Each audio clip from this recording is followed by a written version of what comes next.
6 o'clock in the morning. Ooh. It's the whole Bible. It's a spiral bound Bible, but it is by Crossway. Only have the ESV version. Right now it's on sale on Amazon, but for the plain covers, not the artistic cover. I usually read a different translation each time I read, and I've already read the ESV. Based on the reviews that I saw on YouTube, this seemed like it was going to be the best fit. I'm just going to use this for my deep dive study, and then I'll continue to read other translations just on the app.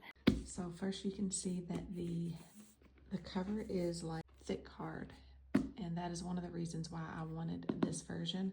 Also, it's got the metal spiral, not the plastic. The poetry books, Pentateuch, the Prophets, which is one of the thicker books, the history books, New Testament. These are just only slightly thinner than normal printer paper, in my opinion. You still have your table of contents for all of the books. This one does still have your footnotes, the headings of each section, and you can see where you are at the top of this. I believe this is the difference between this and the spiral. Their spiral bound Bibles did not have like the book and the chapter at the top corner.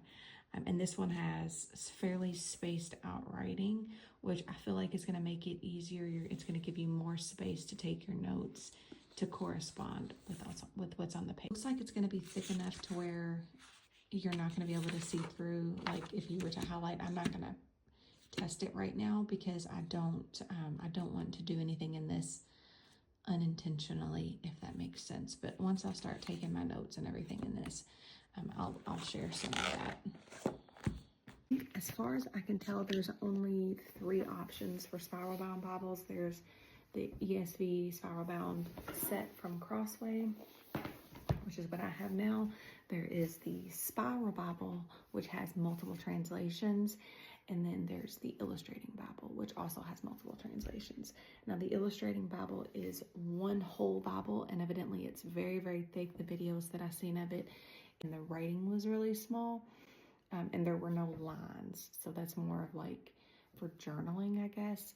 I'll continue to do my daily reading separately. I'm just gonna really go into using resources like all of my commentaries that I have, Blue Letter Bible app, probably Logos, and maybe even some YouTube videos. Some of the YouTube channels that I really like are the Bible Recap, Bible Project, the Heart Dive 365. Honestly, just there's a lot. There really is a lot, but maybe even some sermon notes I might put in there. I'm not sure though, because I don't plan on hauling this to church with me every Sunday. I plan on keeping this home for the most part. I have plenty of other Bibles that I can take with me to church.